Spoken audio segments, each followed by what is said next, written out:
Good evening, listeners. This is Bless Radio. It's Tuesday evening, and it's now six past 6 UK time in the evening. Apologies for the late start. There was something we had to handle. So now we are ready. This is, as I said, it's Bless Radio. This is the spiritual discussion program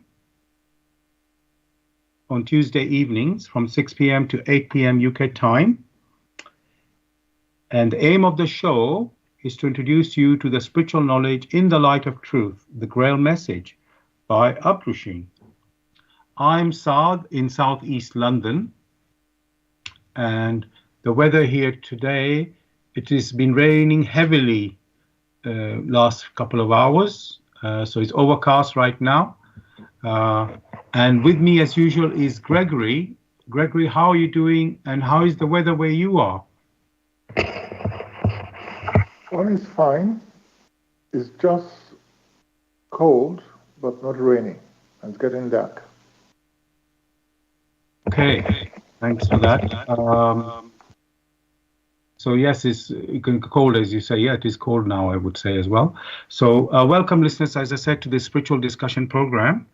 The aim of the show is to introduce you to the spiritual knowledge in the light of truth, the Grail message by Abdushin. And every week we have a new topic for the discussion. The topic tonight is springtime and Easter. So for those of us in the Northern Hemisphere, I want to wish everyone spring greetings, and also everyone in the world, Easter greetings. And you're welcome to join in the discussion with any questions or comments by contacting us on our UK number, which is 079 39 641 958. You can call, text, or use WhatsApp.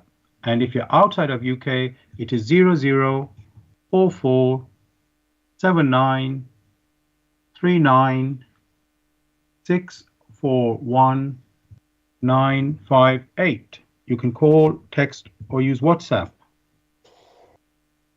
I'm going to begin with, what is the Grail message? The Grail message in the light of truth by Abdushin is a spiritual knowledge of life. It offers an explanation of the world, a picture of creation on the basis of natural laws. Its lectures contain valuable basic elements as a help in life. For through the knowledge mediated, the reader is again brought closer to life and led back to God.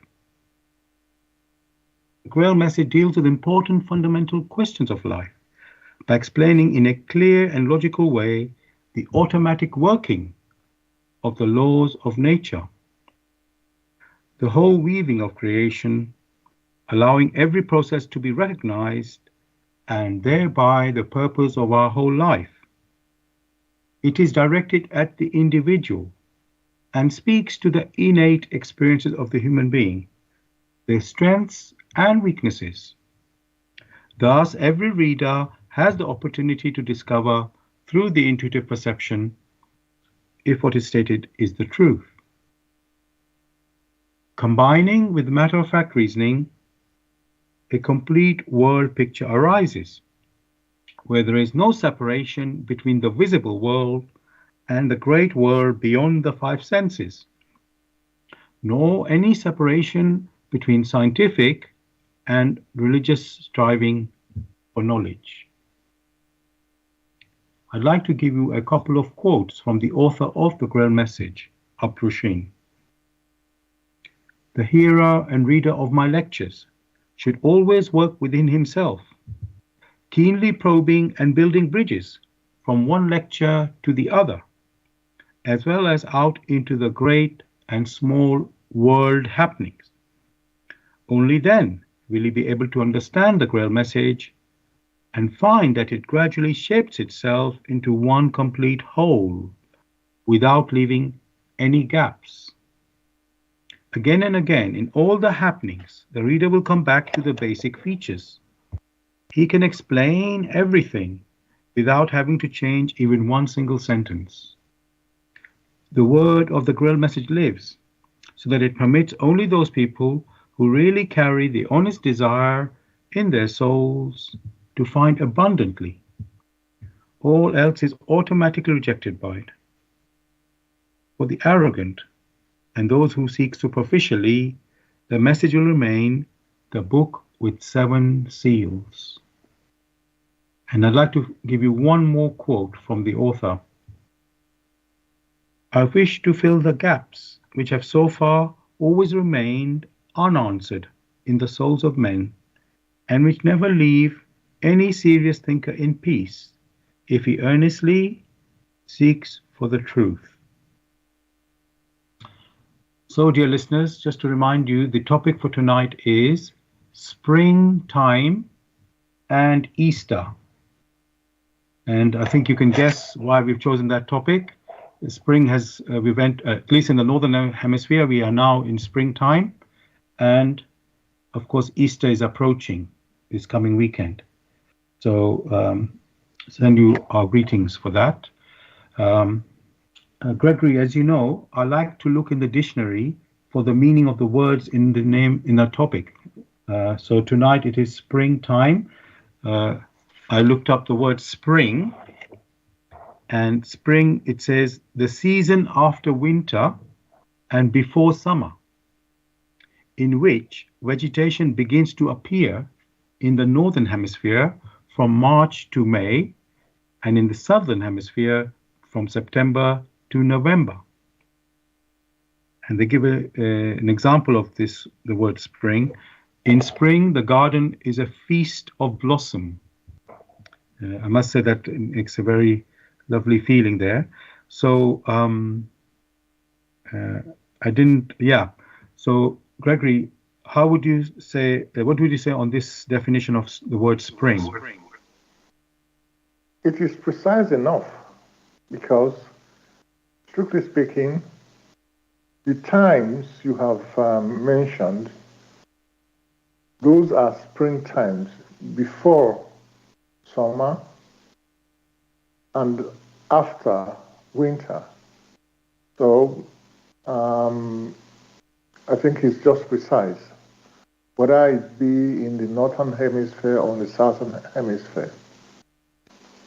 Right. Okay, I will now continue. So the other word, key word in the topic is Easter. And I looked at again also in the dictionary, and it says, I think I looked at in Wikipedia if I'm correct.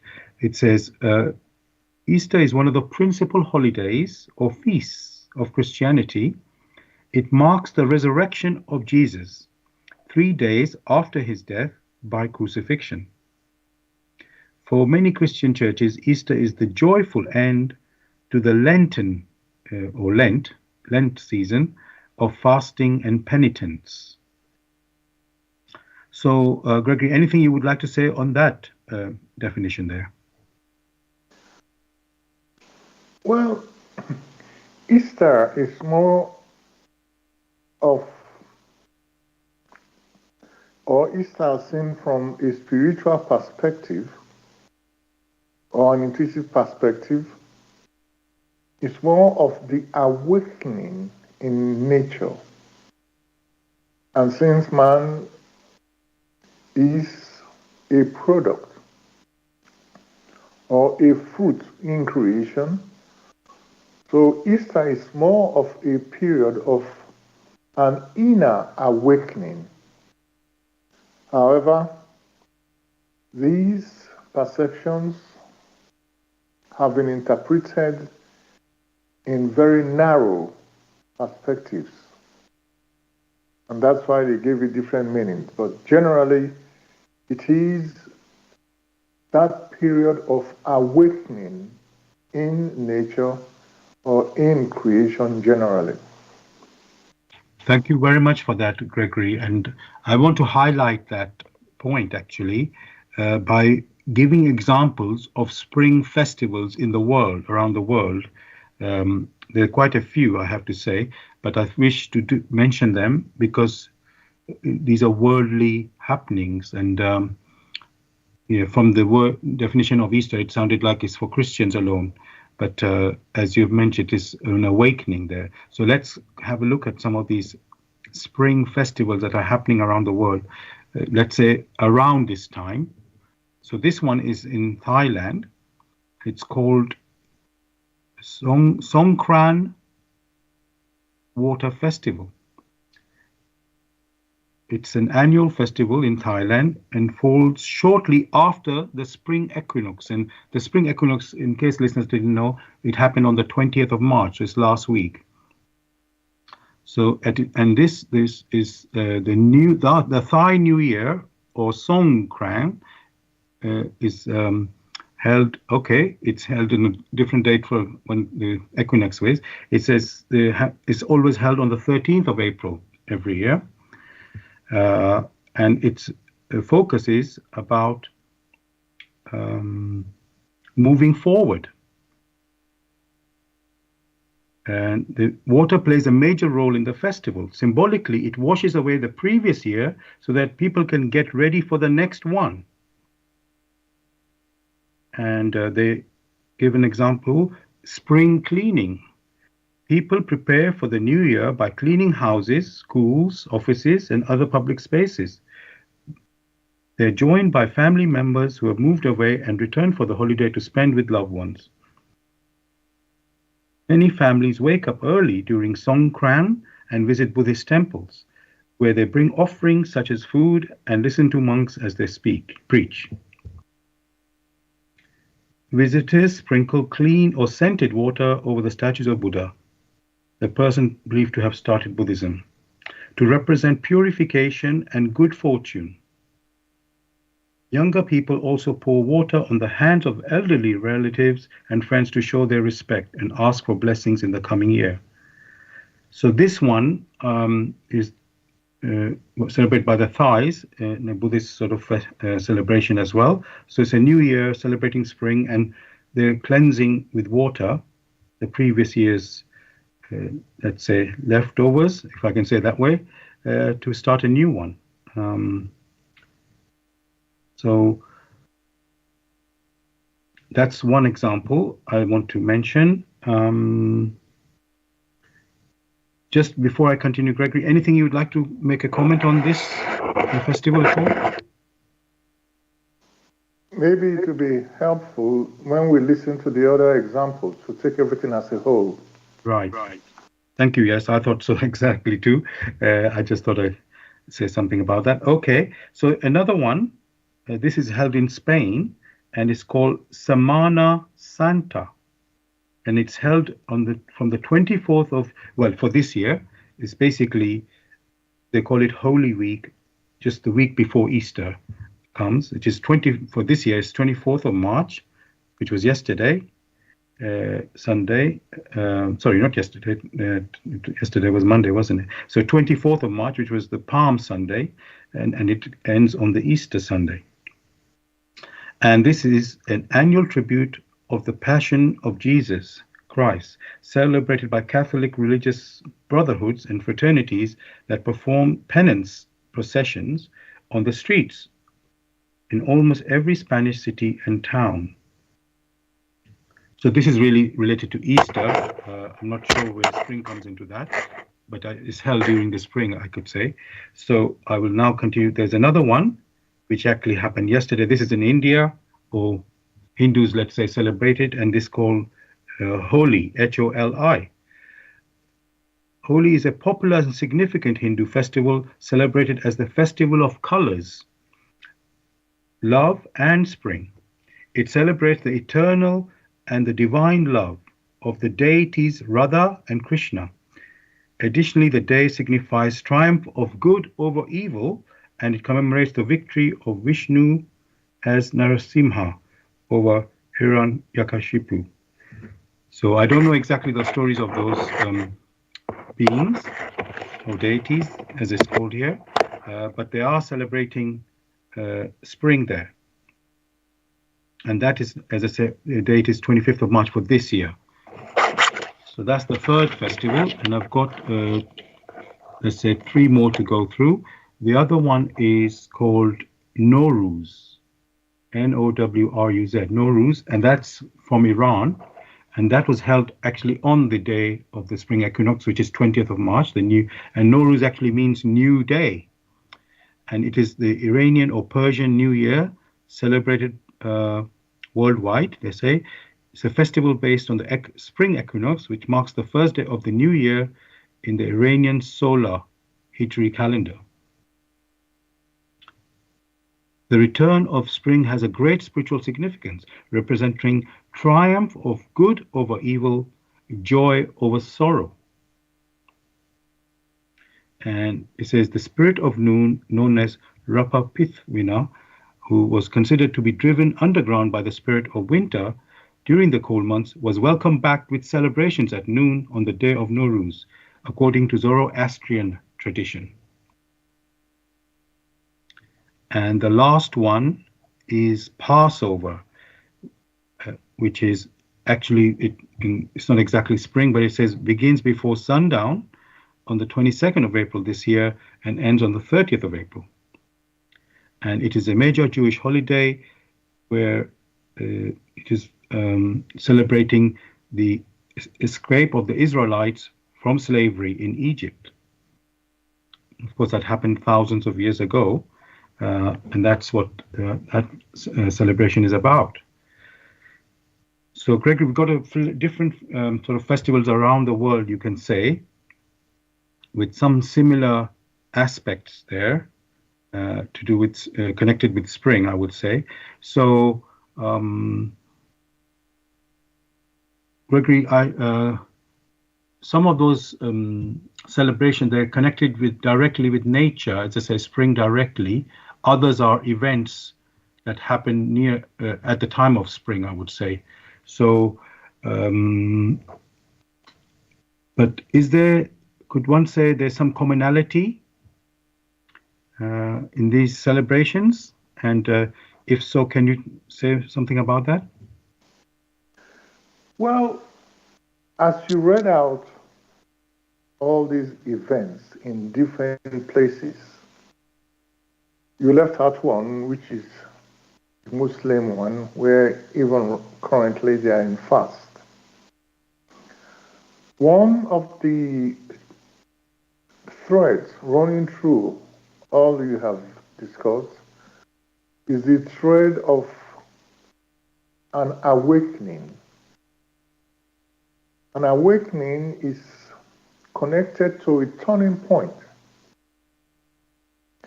An awakening in nature. And with that, it's as if there is a new birth.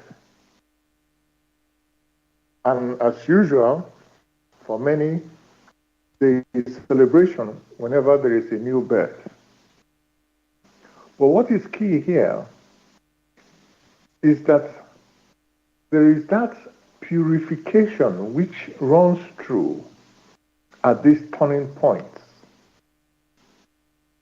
So when one considers it, where some people say they go fasting, some celebrate, whatever it is, there is basically at these turning points, which is referred to as Easter, a sort of thing as some newness in the activities of men. That means they do not want to hold on to the old. They want to come out as new. And change from the old to the new, they change from winter to spring. That gives the strongest impression of an awakening, of a purification, because you have something growing up, just coming up. One thing which must be mentioned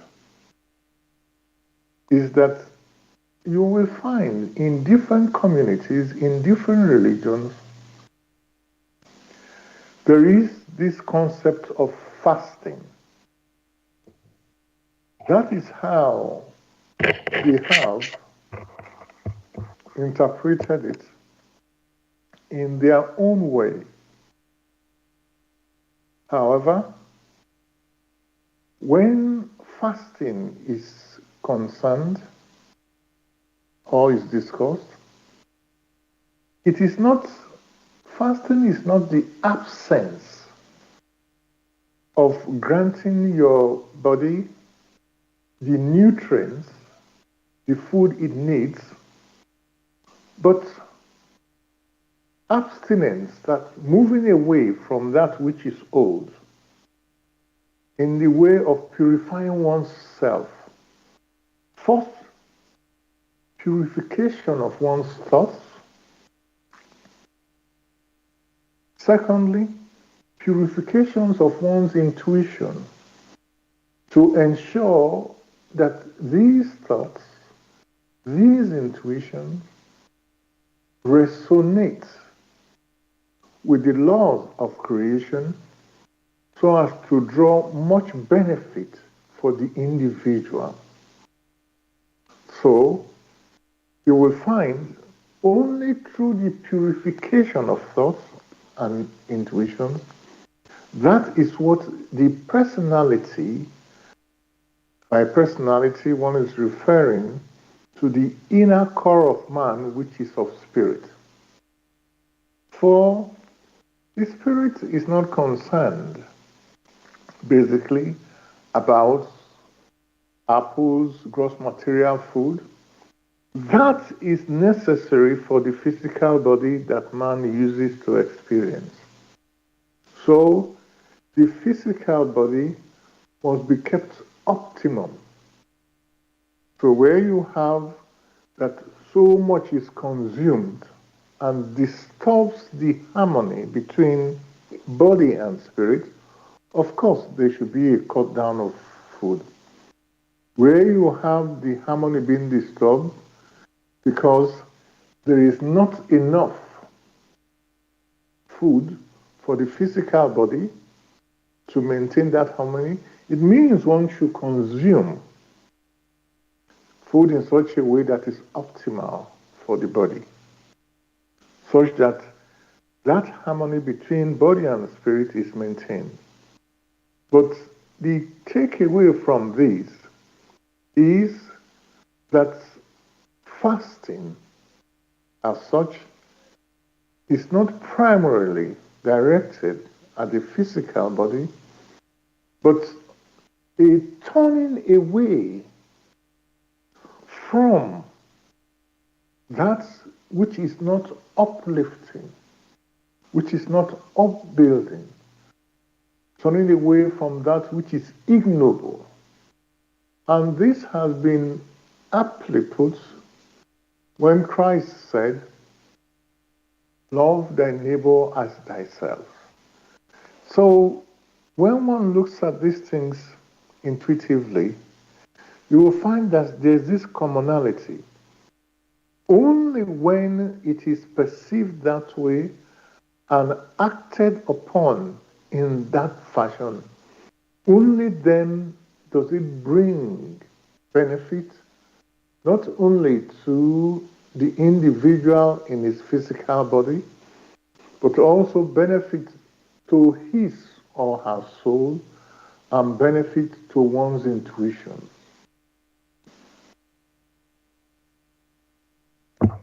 Thank you very much, Gregory, for your answer and picture that you're painting there.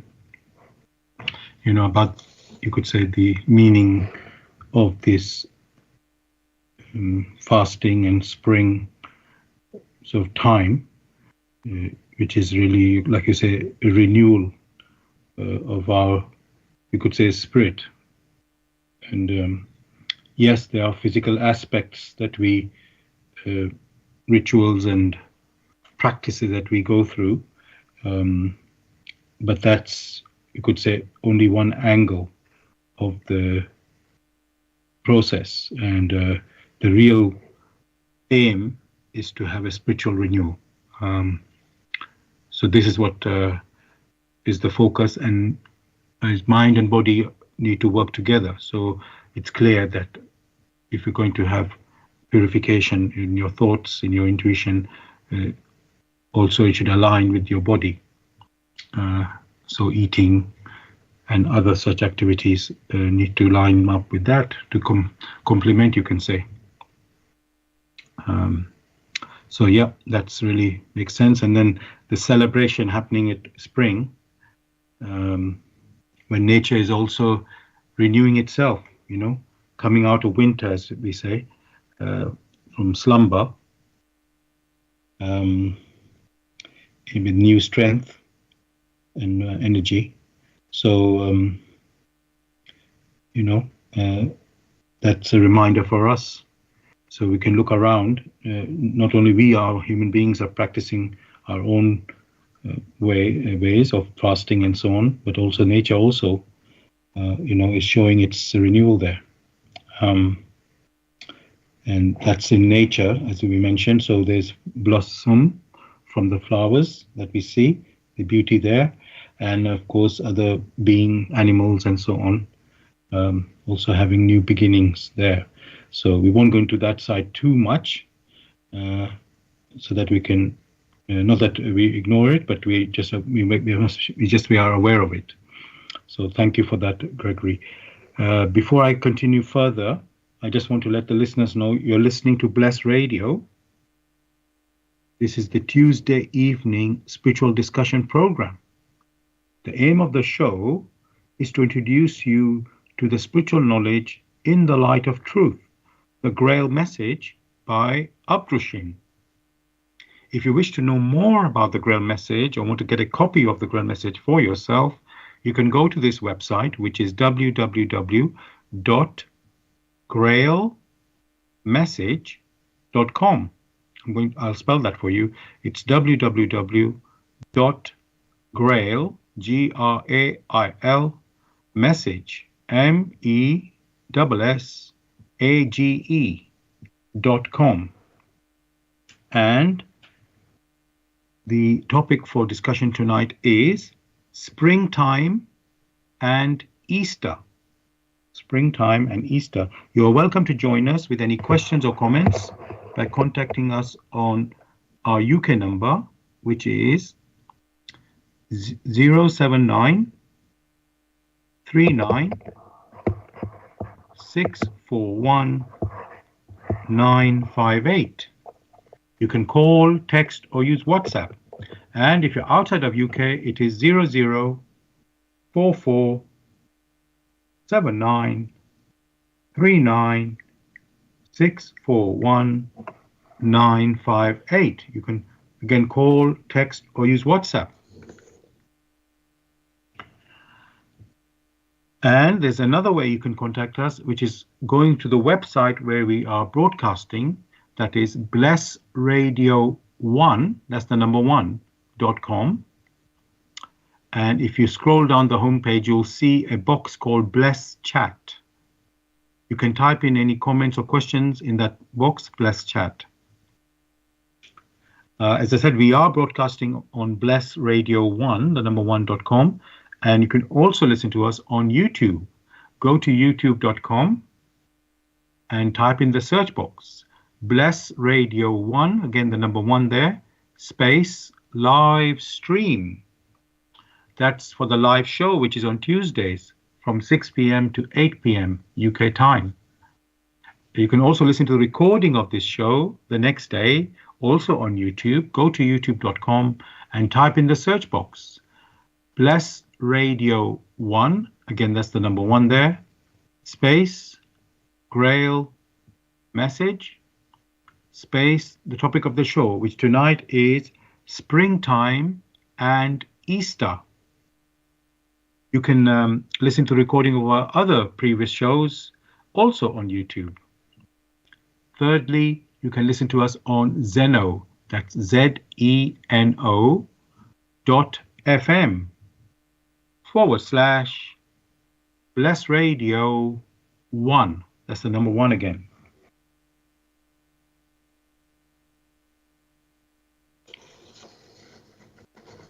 Gregory, you've talked about renewal, in spring being a time of renewal, renewal of the spirit. and I think you were saying that it's not about the physical renewal so as much. Well, let's say the focus is not meant so much on the physical renewal, although that happens as part of it. It's more about the spiritual renewal. And now, so I just want to get clarity on that, Gregory. Are you saying we don't need to have any celebration to have this, to have a spiritual renewal, or does it help to have a celebration? Yeah. Most of the time, or the facts have to be examined. Intuitively, there is a renewal. How many may manifest this renewal varies from one culture to the other. There are some who, in their consciousness about this renewal, turn to music to celebrate this. Like a piece of music, you have music festival, is tied to these expressions. These expressions, which is now tangible. Say, we are happy about this, what is happening. So this is a form of renewal. Just as many people, when there is a birth, a new birth, they go about celebrating, say, oh, we now have a child. So it is more or less a personal way of expressing this renewal. Whether it is now a festival or not, that's a different story. But the key thing here must be that the inner personality attunes itself to the streaming radiations which abound in nature, in creation, and awakens itself to these streams which flow in nature, which flow in creation. Like it's been stressed, different cultures, different persons express these things differently. Some might decide, okay, they move away from the crowd to commune with themselves. Some might go into the bush or into the forest so that there is no distraction and celebrate inwardly. Some might come with family members to remind themselves of the importance of this renewal. So it varies from group to group.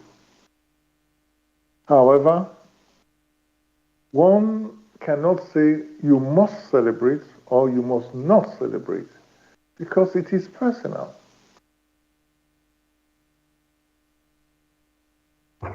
Thanks a lot, Gregory, for this clarification.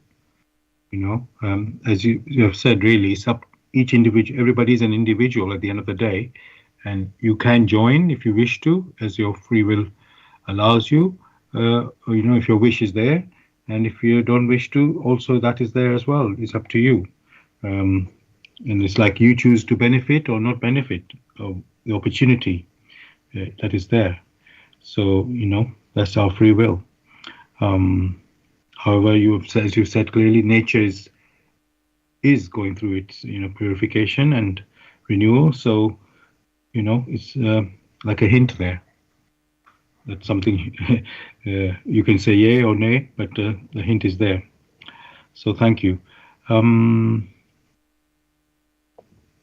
I just wanted to say, Gregory, people are, let's say, I don't know if it applies in every culture, but let's say people look forward to the sunshine and the warmer weather, you can say, when the winter time is come to an end.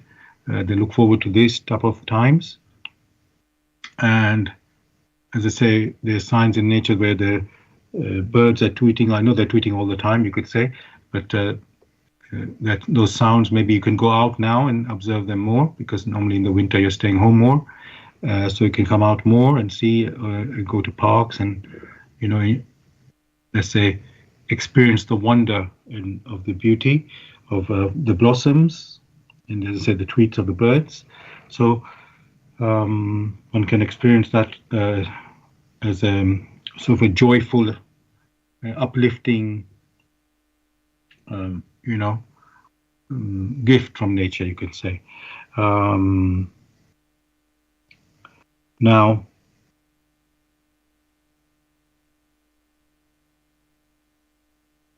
and Gregory, that one, it applies to everybody. You don't have to have a belief or belong to some particular thing to appreciate that nature. It's like it's for everyone. Whatever your faith or non-faith might be. So it's an opportunity for everybody. Now,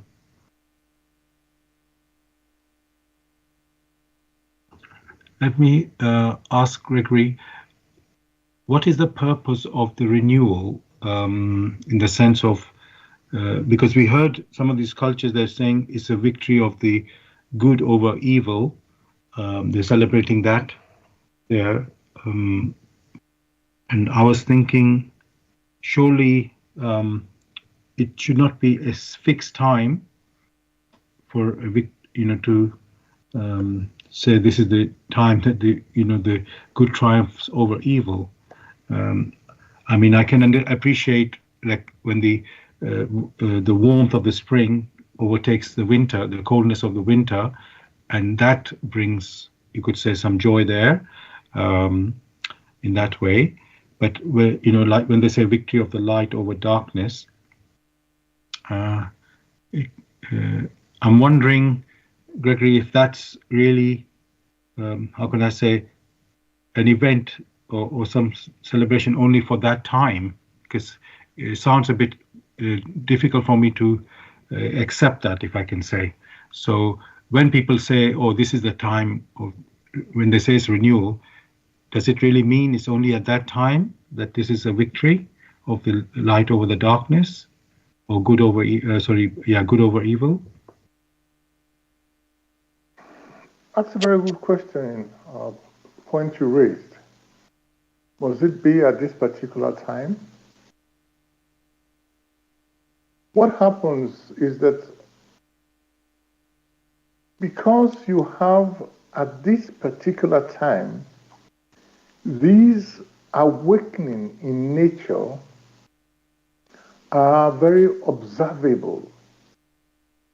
In winter, everything's as if it's gone to bed. It's asleep. In spring, that's like the morning. So that being the case, morning is morning for the one who has been asleep. However, the day does not change. The day, there is morning, there is noon, evening, and then night. To ensure that one, is in tune, such that one will now say, oh, night time is my morning. There is the general acceptance that morning is clear to all who have been asleep at night in nature. That is when the sun rises from the east and sets in the west.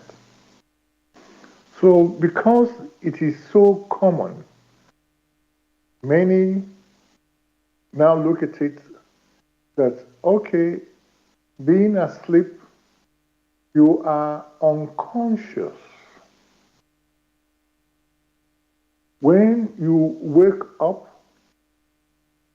you become conscious, or subsequently self-conscious. So awakeness is synonymous with light, whereas non-awakeness as such, when one is asleep, is to a large extent synonymous with darkness. It doesn't mean that the darkness is evil. It means one is not awakened to the light. And in that case, because one is not awakened to the light, then many things are not clear. There is no clarity to the individual. And under the cloak of darkness, many an evil can be perpetrated. So, being awake is the key here, or in the process of being awake. That is the primary goal of the individual, to become awake and subsequently to become self-awake, which is tantamount to consciousness and self-consciousness. When the human personality is vigilant and alert in deeds, vigilant and alert in thoughts, vigilant and alert in his intuition or her intuition, all of these in accordance with the laws of creation, then happiness accrues to that individual, because he or she is able to detect that which is not of upbuilding, and therefore is able to avoid many an evil, or to even negate that which is evil, and that personality does not even permit that which is not of upbuilding to precipitate into a gross material deed. That is the key in being awake internally and being awake externally. Therefore, one can see in these states, it is equivalent to being in the light.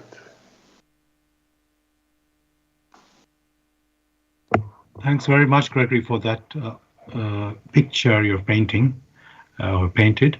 It really, as I say, brings to light what you can say, how we see these questions and matters. Good and evil, light and dark. You have to see it in the right context, in the right way. And let's say people can be open to make different interpretations. And just one thing I want to point out with regards to timing, as we said, the spring timing, this Passover of the Jews, which commemorates the liberation from the Jews in Egypt from slavery. Thousands of years ago now. So that is when Passover they celebrate that.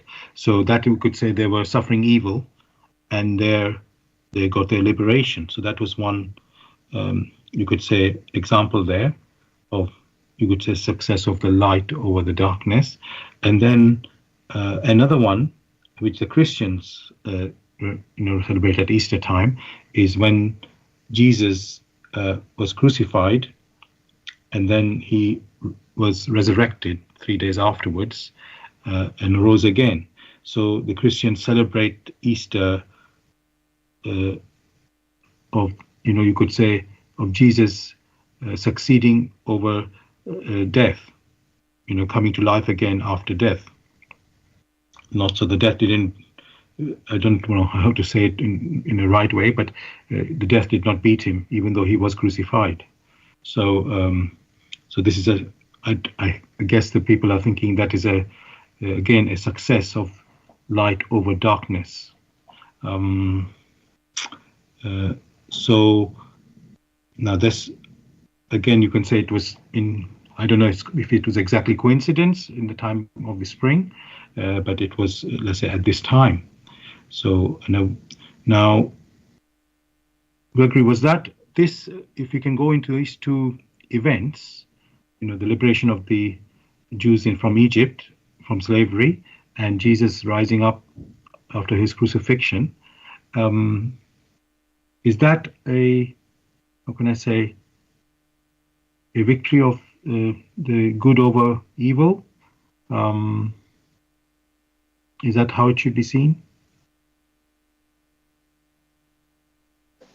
How things are seen depends on the individual who is doing the seeing, who has the perception. In the previous answer given, there was the talk of inner liberation or inner perception, and also the outer perception. And that both of that which is inner must also resonate with that which is outer. When one takes the first scenario you painted, in the case of the Jews,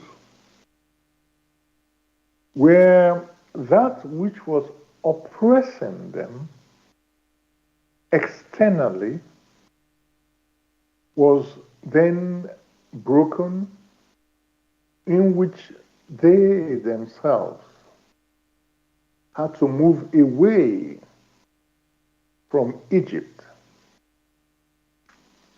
That was an outer liberation.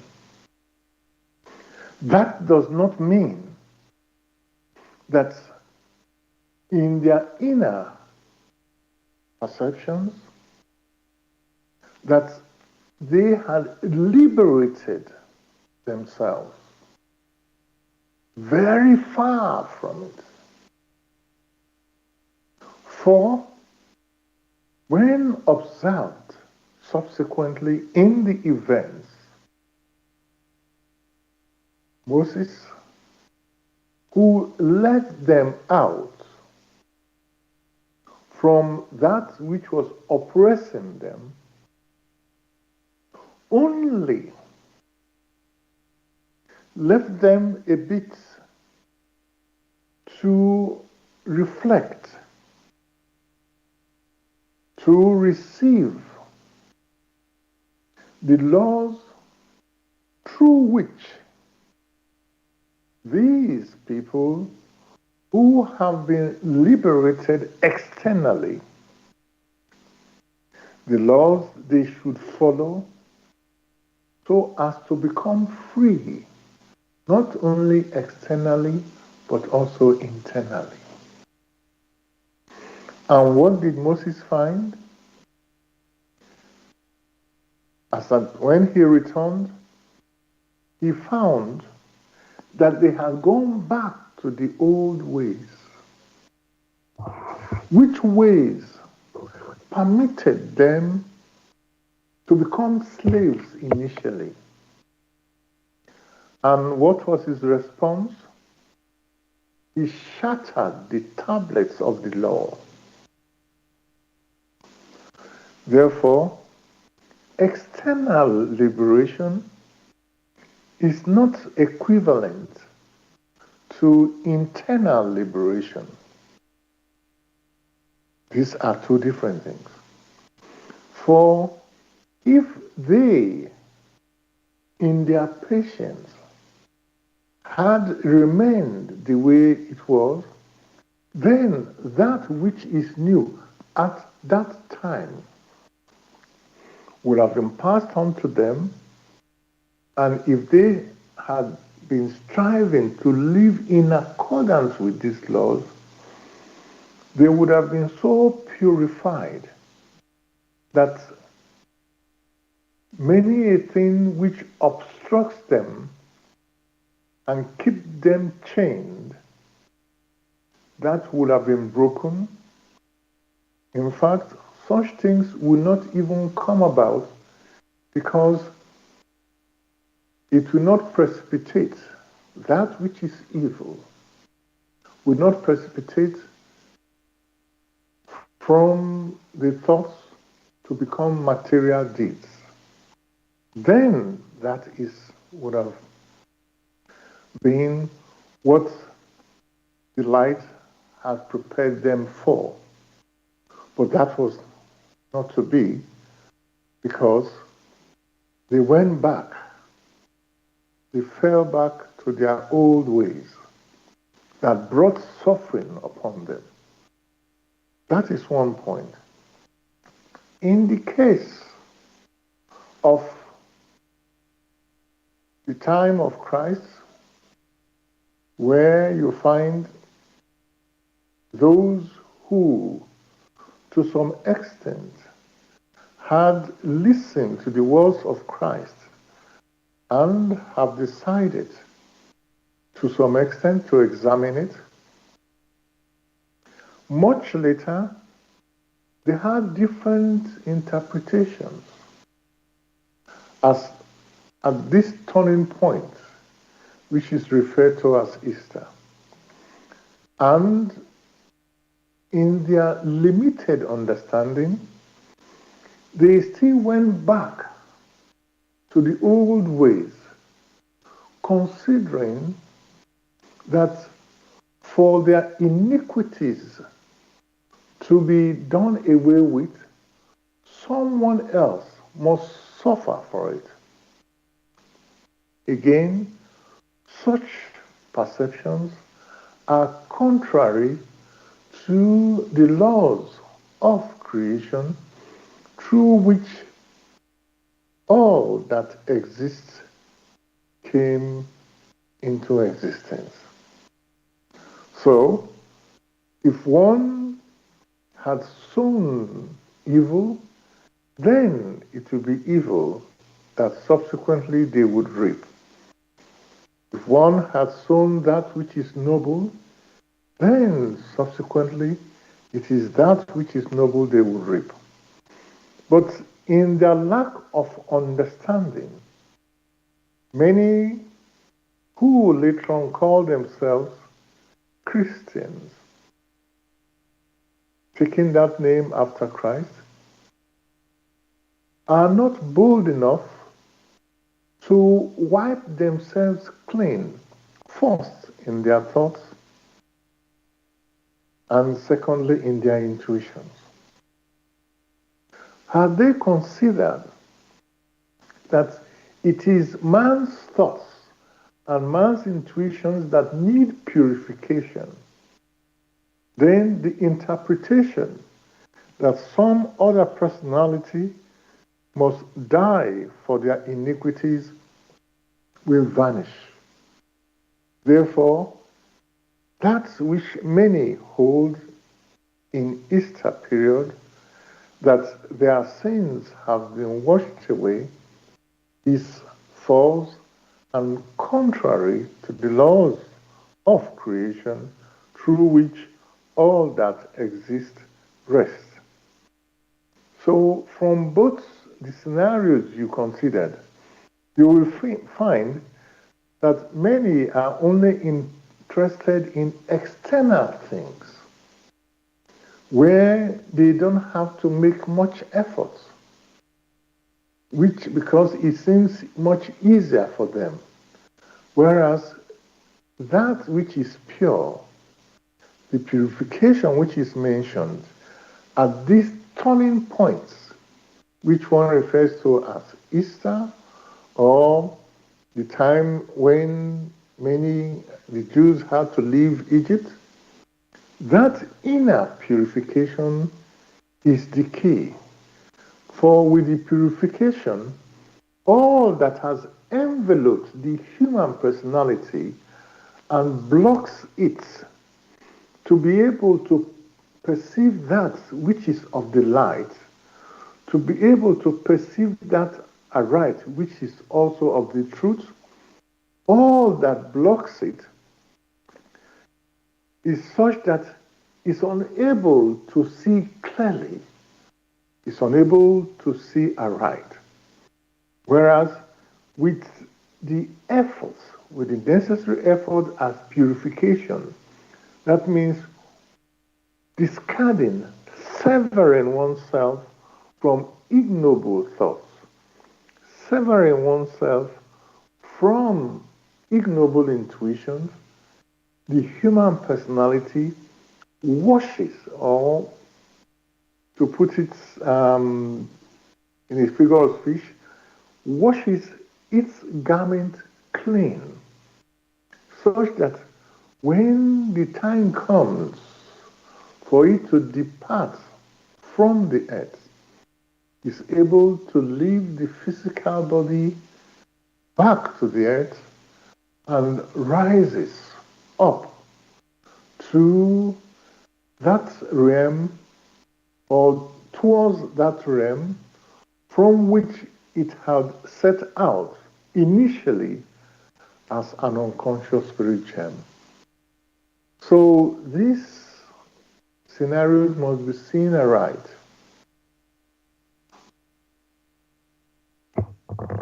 Thanks very much, Gregory, for this answer and again explanation about, let's say, our understanding, or some people's understanding about the events like Passover, where the Jews were liberated from Egypt after, from their slavery, and what the meaning is behind that, and similarly with Jesus, his resurrection after his crucifixion, what this means. You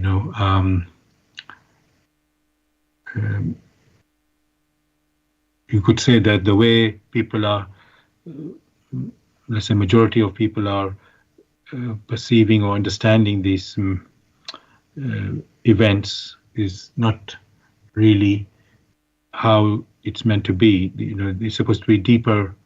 The renewal everybody's meant to have. It's supposed to be renewal for every person, but it is too shallow the way most of us interpret what this renewal is.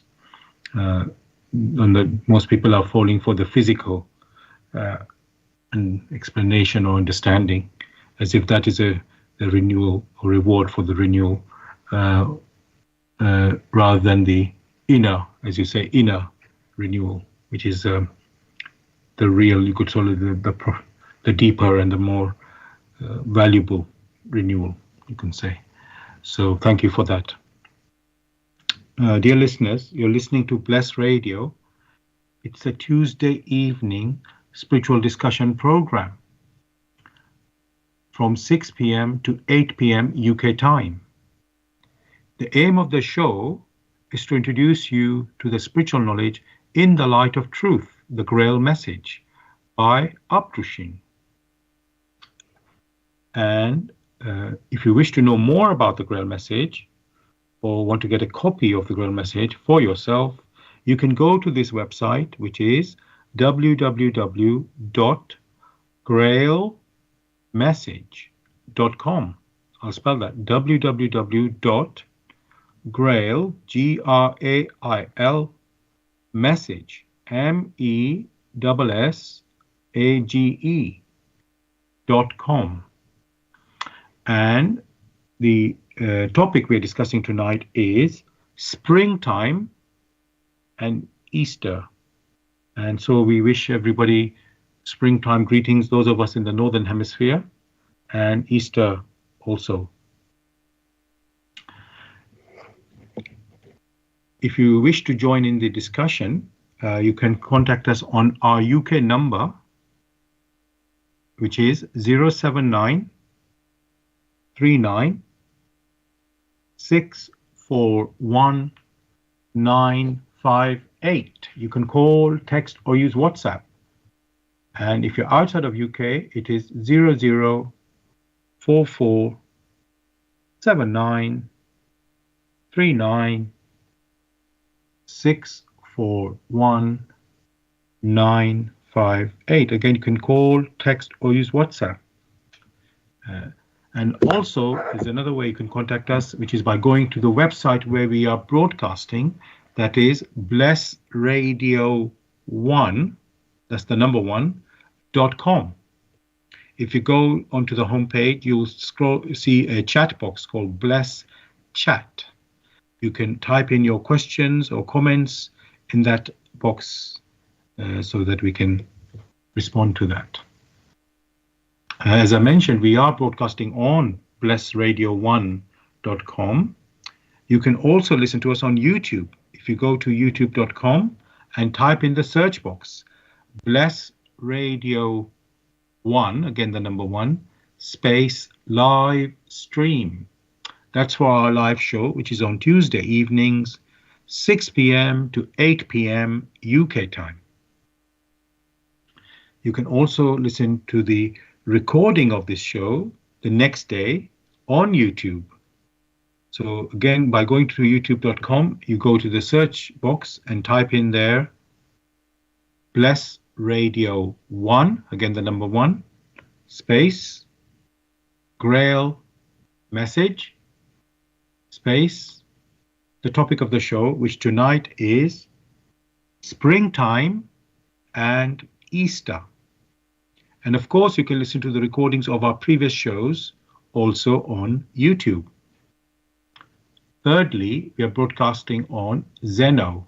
That's ZENO.FM/Bless Radio 1.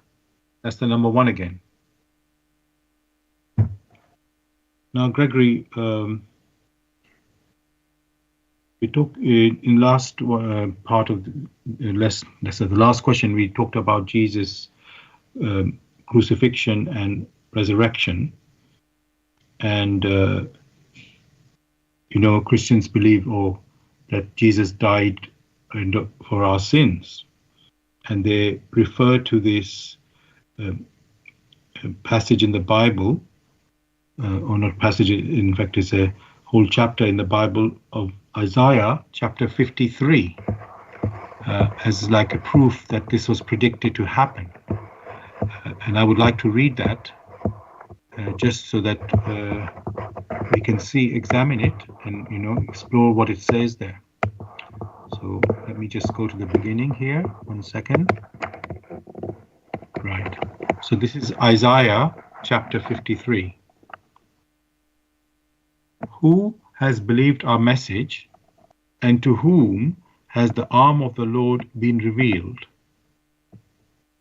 He grew up before him like a tender shoot, and like a root out of dry ground. He had no beauty or majesty to attract us to him, nothing in his appearance that we should desire him. He was despised and rejected by mankind, a man of suffering and familiar with pain, like one from whom people hide their faces. He was despised, and we held him in low esteem. Surely he took up our pain and bore our suffering. Yet we considered him punished by God, stricken by him, and afflicted. But he was pierced by our transgressions. He was crushed for our iniquities. The punishment that brought us peace was on him, and by his wounds we are healed. We all, like sheep, have gone astray. Each of us has turned our own way, and the Lord has laid on him the iniquity of us all. He was oppressed and afflicted, yet he did not open his mouth. He was led like a lamb to the slaughter, and as a sheep before its shearers is silent, so did he not open his mouth. By oppression and judgment he was taken away, yet who of his generation protested? For he was cut off from the land of the living. For the transgression of my people he was punished. He was assigned a grave with the wicked, and with the rich in his death. Though he had done no violence, nor was any deceit in his mouth. Yet it was the Lord's will to crush him and cause him to suffer. And though the Lord makes his life an offering for sin, he will see his offspring and prolong his days. And the will of the Lord will prosper in his hand. He will see the light of life and be satisfied. By his knowledge, my righteous servant will justify many, and he will bear their iniquities. Therefore I give him a portion among the great, and he will divide the spoils with the strong, because he poured out his life unto death, and was numbered with the transgressors, for he bore the sin of many, and made intercession for the transgressors. So Gregory, this is, as I say, in chapter 53 of Isaiah, although it doesn't mention Jesus by name directly, one could say that is true, that it is about Jesus, what has been written here. And so it looks like it is predicting Jesus' death and suffering, and for the sake of mankind. So, in a way, and saying it's like almost this is God's will, that this is what has happened. It is that's why Jesus came. So, is this right understanding here, Gregory, from these words of Isaiah? Every picture, a picture such as Isaiah has painted, every picture is a pointer. Therein lies the challenge. Because a picture is a pointer, that picture can be interpreted to point to the wrong personality. Isaiah, not for nothing, did he not mention the name of Jesus? Because Isaiah himself was, in his writings, was not pointing to Jesus, was pointing to another. Because many at that time did not understand what Isaiah was pointing to, and even today do not understand what Isaiah is pointing to, the easiest convenience for them is to say, oh, it was Jesus. Therefore, the interpretation which has been given to the expressions of Isaiah are at fault. They are very faulty and they are wrong. For were it Jesus that Isaiah was pointing to, then in all clarity, he himself would have mentioned Jesus, but he did not. Therefore, most of the longish argument which is brought forward and it being interpreted that it is Jesus, that is not correct, because they are only guessing in their thoughts. They think this is it. But if it is, then it will be precise. Isaiah was pointing to another and not Jesus. Even the words, the expressions.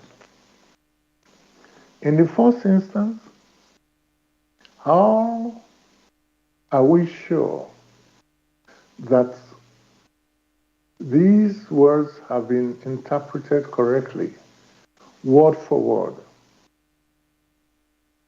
When it is said he bore the sins. For one who has been, sorry, there's noise in the background. Yes, I can hear it.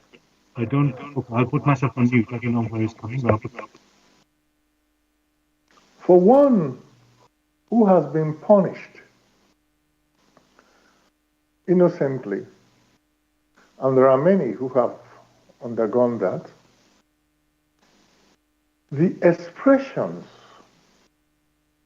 is on themselves, because when they say you bear this, that means there are the signs on your skin or on your personality of what you had gone through.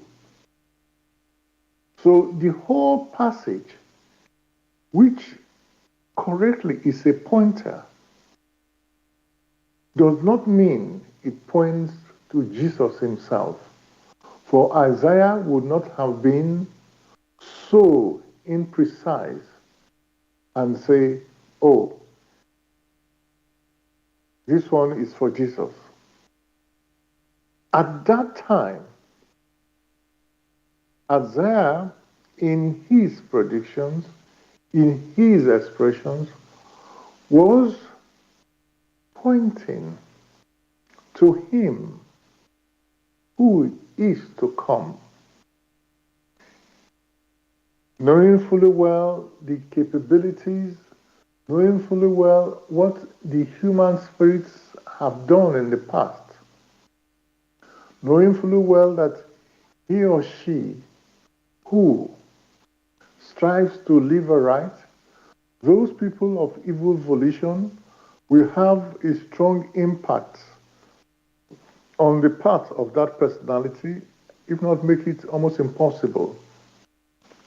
Isaiah was pointing to another. Isaiah was pointing to him who is the Son of Man. Isaiah was not pointing to the Son of the Almighty. At that time, only very few had an intuitive knowledge of the Son of the Almighty. But many were already acquainted of the knowledge of the Son of Man. Therefore, that passage needs to be re-examined and clarity will subsequently come. So, to summarize, that passage written by Isaiah was pointing to another, but not Jesus. Therefore, it would be wrong to conclude that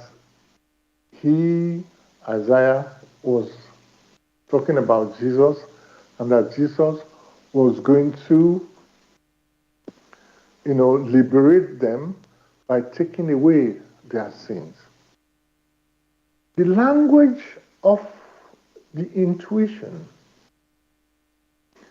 which is the language of the Spirit, is all embracing, is all inclusive, but it must be understood on an intuitive level. Else, the likelihood is that things will be interpreted wrongly. Only now that with the help of the walk in the light of truth, which talks about light and also explains what truth is. Only from that framework can one understand more precise pictures, and the picture which Isaiah painted, to whom that picture is precise. But that picture of Isaiah does not point to Christ.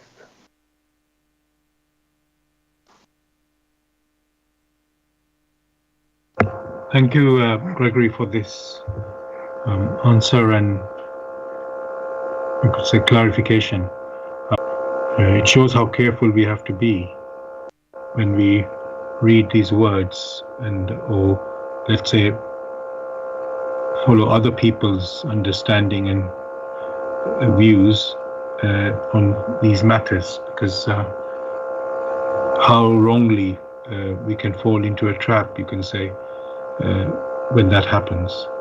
And I think the best advice for everyone is that each one examine themselves, anything they come across, so that they can't say this person told me to do this, or that person said this and I then followed them because I trusted them or believed them. Everything that you come across must be examined by yourself and weighed, as we say in every show, weigh and examine. So it's really important,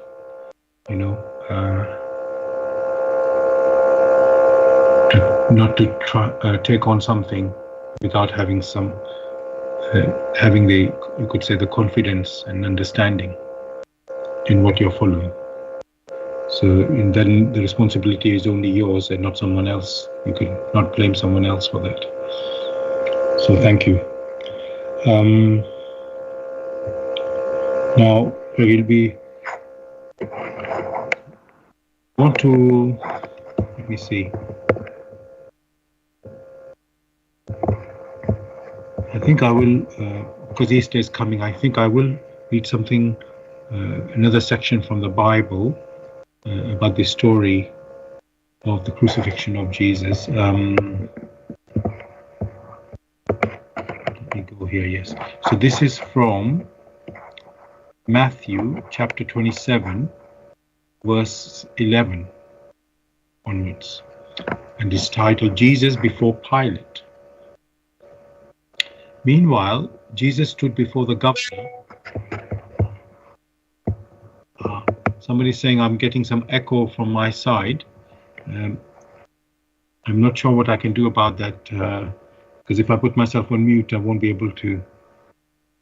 You won't be able to hear me. So I don't have anything going on here that I'm aware of. So apologies, listeners, if there is some background noise going on.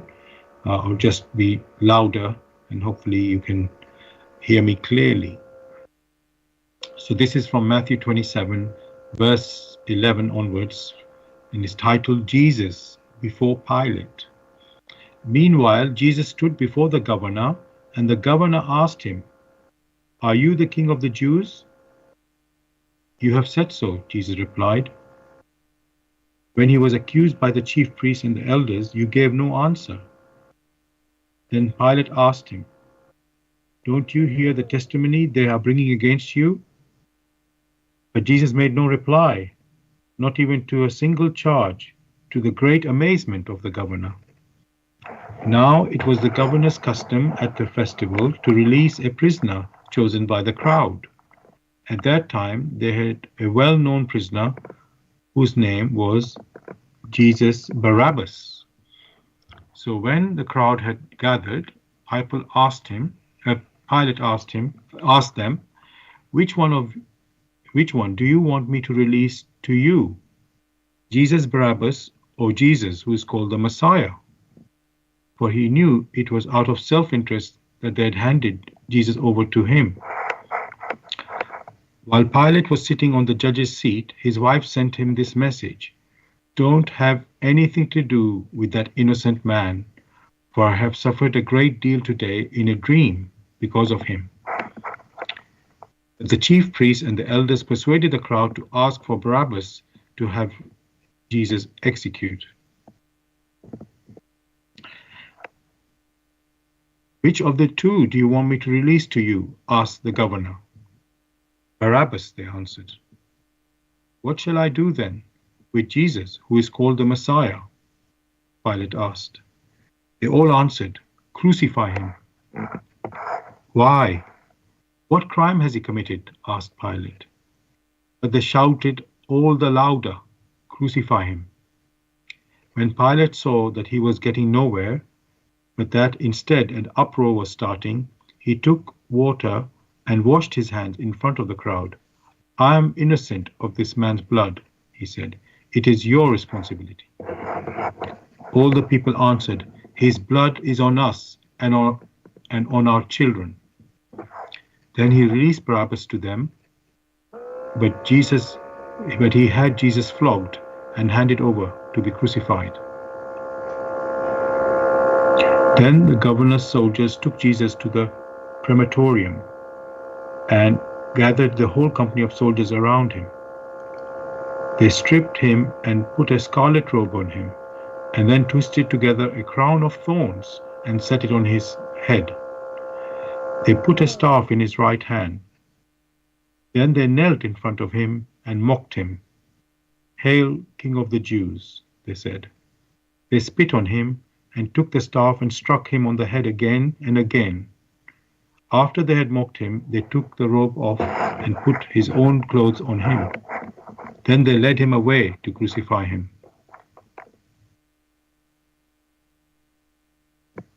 I'm just seeing if there's I will continue.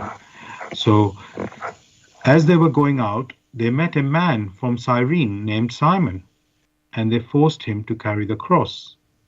They came to a place called Golgotha, which means the place of the skull. There they offered Jesus wine to drink, mixed with gall. But after tasting it, he refused to drink it. When they had crucified him, they divided up his clothes by casting lots, and sitting down, they kept watch over him there. Above his head, they placed the written charge against him: "This is Jesus, the King of the Jews." 2 rebels were crucified with him, one on his right and one on his left. Those who passed by hurled insults at him, shaking their heads and saying, "You're going to destroy the temple and build it in 3 days? Save yourself. Come down from the cross if you are the Son of God."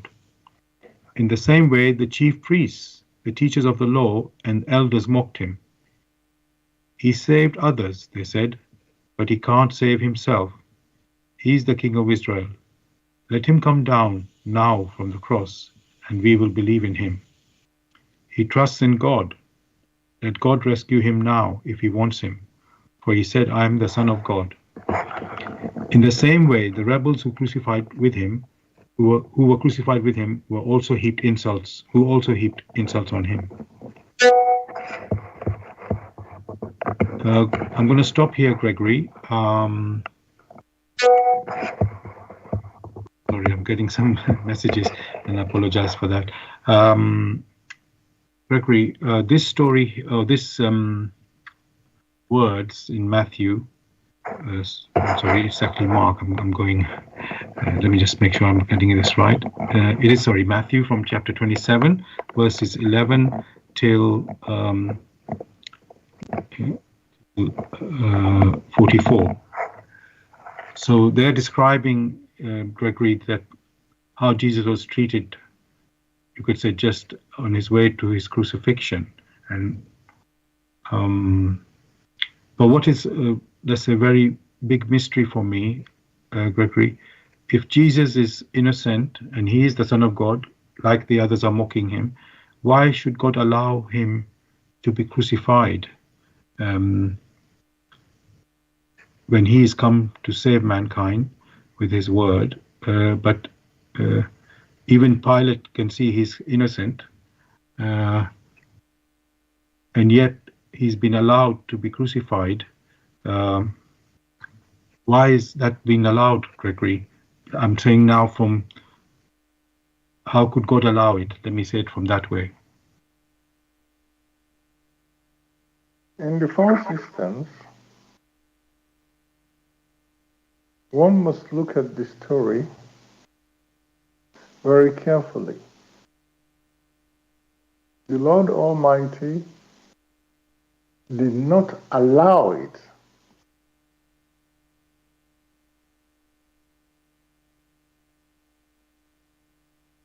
Okay, that's how can I say, difficult to understand that, what you're saying there, Gregory, because he didn't stop it.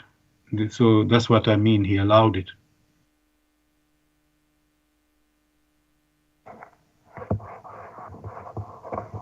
Gregory, are you there? Because I can't hear you now.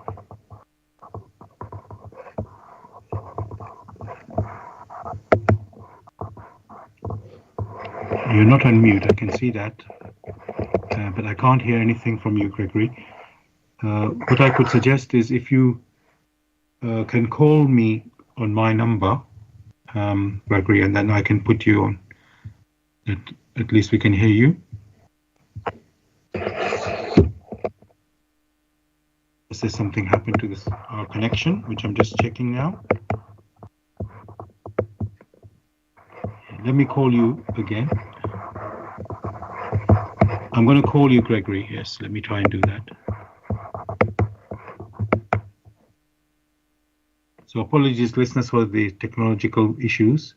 I'm going to call Gregory again and just hope that we can get him.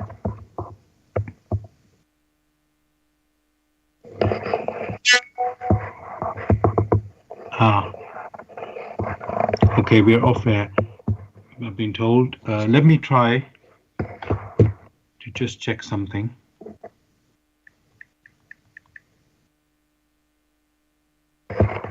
So just give us apologies, listeners, for our technological issues. I hope, just give me one moment and I'm going to try and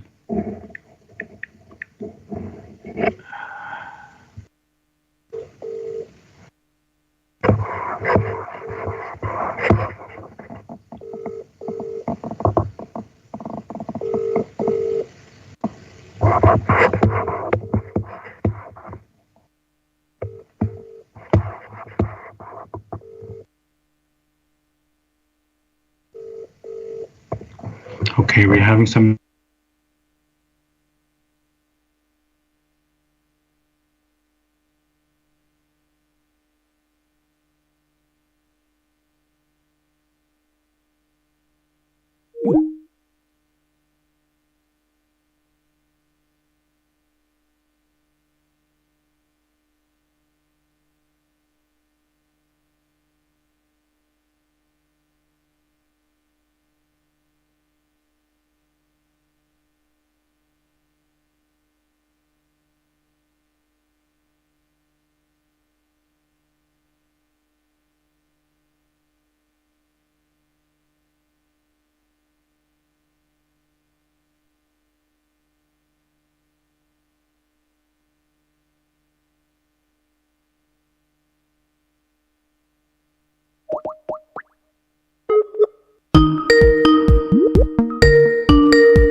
Okay, Gregory, are you there now? I'm just checking. Apologies, listen, I think we're having some issues with our technology. Okay. It looks like it's only me able to be on the radio. Gregory's somehow not able to join online. So I think I'm going to have to continue myself. I really apologize for that, listeners. So I was asking about why did God allow Jesus to be crucified? And Gregory was answering it, saying that God did not allow that, the Almighty did not allow that. And then I responded to him, saying that, but God did not, the Almighty did not stop it either. He let it happen, even if he was not, you could say, the cause of Jesus' crucifixion. He didn't prevent the crucifixion. So, and when he's innocent, you wonder why that would be allowed, because an innocent person, whether it's the Son of God or someone else, it's not whether it's the Son of God or another human being, whoever that is, justice must happen. The justice must always happen. So how can it be? Gregory, you're back. Welcome back, Gregory. Yes. Very good. I was trying to fill in while you were missing. So, listeners, I really apologize again for the technological problems we're having with communication. So, Gregory, what you were talking about just a moment ago, if you just go on mute for a moment, Gregory, because somehow there's an echo coming back. Thank you. So we were saying, I was asking you, Gregory, a question about Jesus' crucifixion, where I asked, why did God allow it? And then you said he didn't allow it. And then I responded to say that, well, God didn't prevent, the Almighty Father did not prevent the crucifixion from continuing. He let it continue, you can say. So in that sense, he allowed it. That's what I meant by saying allowing it. Not that he wanted it or he wished that to happen, but he did not prevent it. So in that sense, it was allowed to go through. And so why is that? So Gregory, if you could please respond to that. First, I need to complete the train of thoughts which one had initiated. In the first instance, the Pilate, who was the ruler, had the evidence in his hands. Therefore, he could make a decision. The second evidence which he had, because he's already said it's an innocent man, the wife sent him a message not to have anything to do that will jeopardize an innocent man. Would he himself, would he have condemned his wife, who has nothing to do with these things, because the rabble, the crowd wanted it? No. Would he have condemned the chief priest? Of course not. Would he have taken any person out of the crowd and punished that person when everyone knew that that person was not guilty? Of course not. Therefore, he was complicit. The religion of duty. If he himself, who is the highest authority, here we have a case that has come to his hands. And out of fear for his own inadequacy, to now push an innocent man to be punished and ask him for water to wash his hands, that does not suffice, because he knew that this man has no fault, but that the crowd wanted him out of the way, albeit the chief priest. So you will find in any community there are structures. The structure that permits an innocent person to be punished, that structure is at fault. You asked, oh, that the Lord Almighty did not stop that crucifixion. But ask yourself, when somebody picks up a stone and throws at another,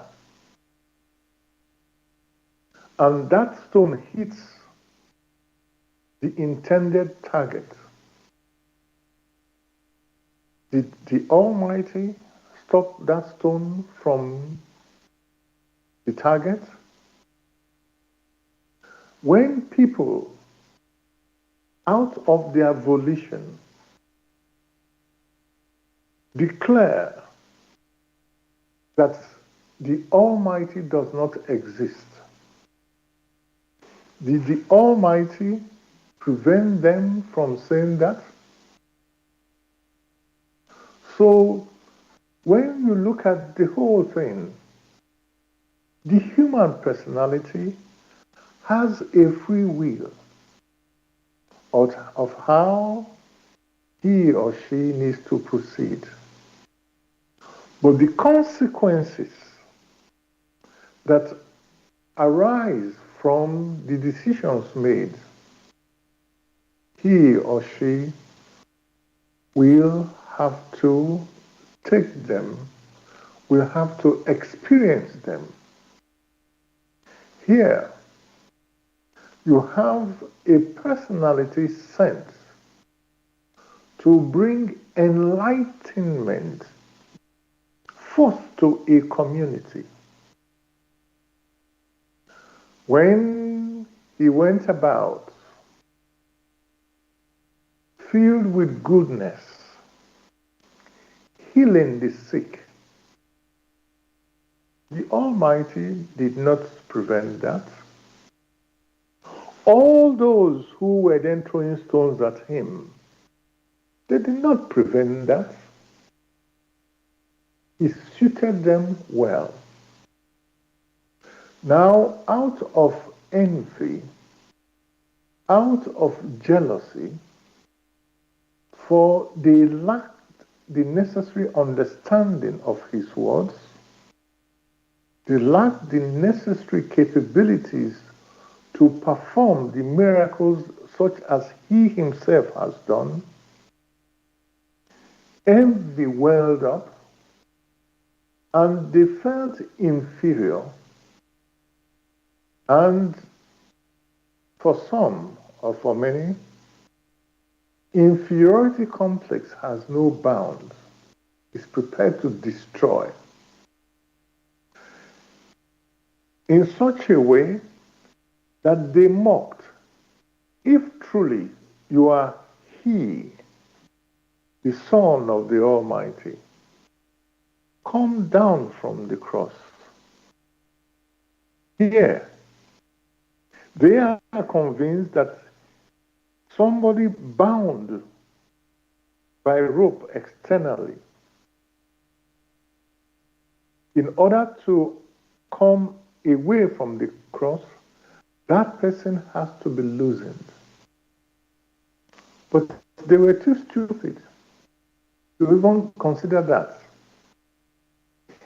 Hatred had blinded them, and they expect he himself, who sent his inborn son to show the way to human personalities through his activities, they now expect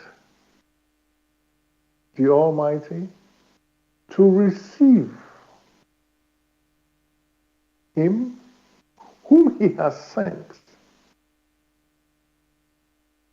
in such a state. Sometimes I think if you reflect on it, it gets too much. To now say, why did he permit the Almighty, having set his laws into creation,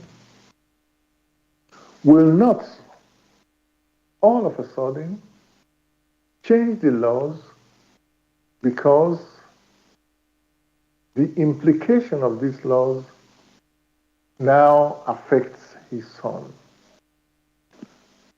The laws of nature, of creation, these laws are the same yesterday,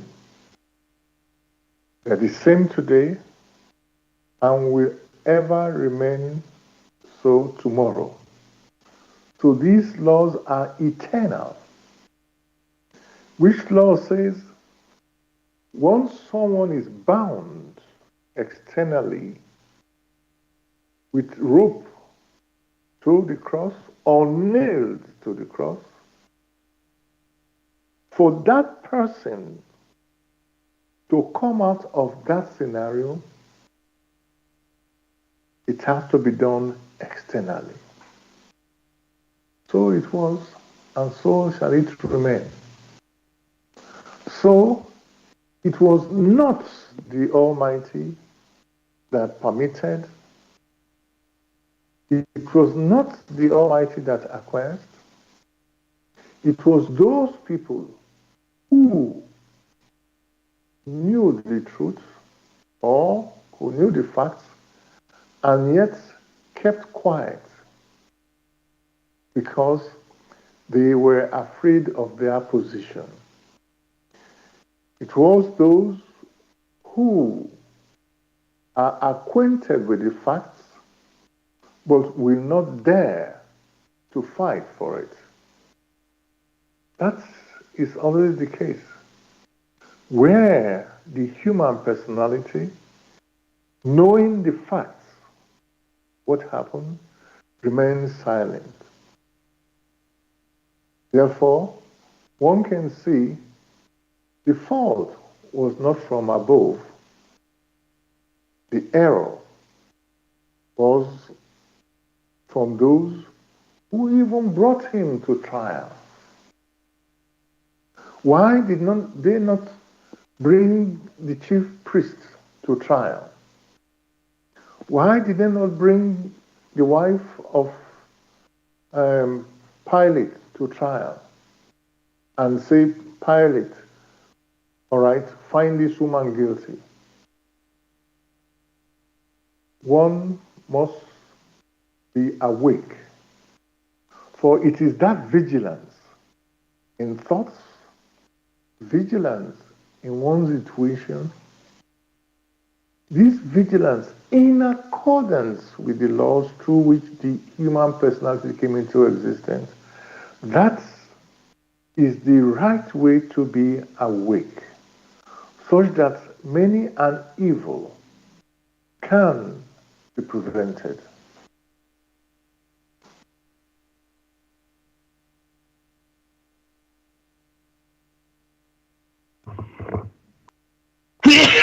Apologies. Thank you very much, Gregory, for that clear explanation. I want to ask you one last question before we end the show, and if we go a bit longer, so be it. Gregory, so we know Jesus was crucified, and then we are told he was resurrected, and he was seen by his disciples and others after that. 3 days after that was when he was resurrected, and after that he was seen by his disciples and others around, and it seems a miracle, really, and people sort of believe that's what the how can I say, where Jesus overcame death and back to life again. So, is this really true? And if it is, or if it's not true, what actually happened? Again, thanks for raising these questions. Resurrection. But they never explained what they meant by resurrection. Was it resurrection of the soul or resurrection of the body of flesh and blood? There has been so much confusion. In accordance with the laws of creation, of nature, you will find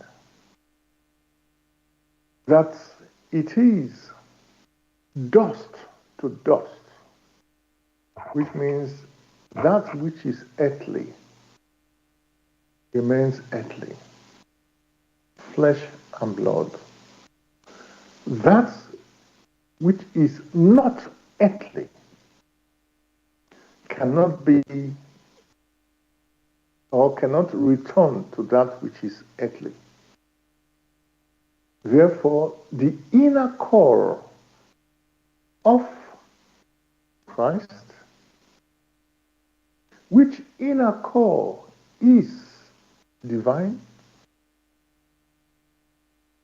is such that for that personality to incarnate on earth, it needed to take a covering which is of spirit. It needed to take a covering, other coverings, which now gives that personality a soul. Only then can that personality incarnate in the middle of pregnancy to take possession of the physical body which is growing in the womb of Mary. In that scenario, this has been explained many times over and over. Those who were able to perceive of this happening, of the soul incarnating in the physical body before birth, that is at the middle of pregnancy, they were able to perceive of this not with their physical gross material eyes, but with the eyes of the soul. And at birth, everyone will agree that there was a birth. No argument about that. Christ took on the physical body, which he was then able to use to make himself understood and communicate with men. As at the time when men in their wickedness had to deprive him of the use of this physical body, this physical body of flesh and blood had to disintegrate after death. And that which is not of the physical body, that is of the soul, had to sever itself and gradually rise up towards its origin. Therefore, it was not the physical body which those who saw him after the death of the physical body, it was not the physical body they saw, but their inner eyes were opened to be able to perceive of him. And very simply, you will find the two people on their way to Emmaus. They discussed with him while he strolled with them. But they didn't recognize him. Even Thomas, who said, until I'm able to put my hands into the wounds. Because of his love for these disciples, it was possible for him to ask for help such that their finer eyes of the soul were able to perceive of him as he was, as at the time of the crucifixion. And they saw this and they all believed. Had Christ not showed himself at that time, many of the disciples would not have believed. But having seen him with their inner eyes, even Thomas, they became convinced. And for quite some time he was with them in spirit. He discussed with them until the day arrived where he himself had to go back to his origin. That day came in which he had to wish them well, grant them strength, and he left back to divinity unsubstantiate, from whence he himself had departed initially. So it was not the physical body which was permitted to disintegrate in the grave where he was buried. Because many a persons could be so moved. In those days, many could go to where the physical body was buried, and as you all know, we start tampering with it. So one of his disciples, in his unquestionable loyalty, took care of that body and buried it somewhere.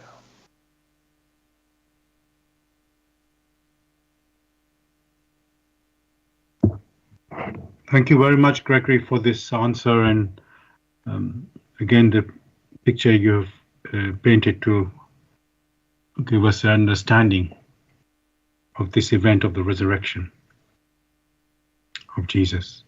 So thank you for that. We've come to the end of the show, listeners. Hope you've enjoyed the discussion on springtime and Easter. And I do apologize for our late start and interruption in the later half of the show with technology. I'm sorry for that. I didn't know exactly what happened there. But thank goodness we came back together again. So I want to end the show by reading from the Grail message, which is the foreword of the Grail message, which is titled "For Your Guidance." The bandage falls, and belief becomes conviction. Liberation and redemption lie only in conviction. I'm addressing earnest seekers only. They must be able and willing to examine this matter objectively. Religious fanatics and irresponsible enthusiasts may hold aloof, for they are detrimental to the truth. As for the malevolent and prejudiced, they shall find their sentence in the very words. The message will strike only those who still carry within them a spark of truth and the yearning to be true human beings. To all such it will become the shining light and staff. It will lead them unswervingly out of all the chaos of the present-day confusion. The following word does not bring a new religion, but is intended as the torch to help all serious listeners or readers find the right path, which leads them to the longed-for height. Only he who bestirs himself can advance spiritually. The fool who uses extraneous aids for this, in the form of ready-made opinions of others, only walks his path as if on crutches, while ignoring his own healthy limbs. But the moment he boldly uses all the abilities which lie dormant within him, awaiting his call to help in his ascent, he is employing the talent entrusted to him in accordance with his Creator's will, and will easily overcome all obstacles that seek to divert him. Therefore, awake. Genuine faith lies only in conviction, and conviction comes solely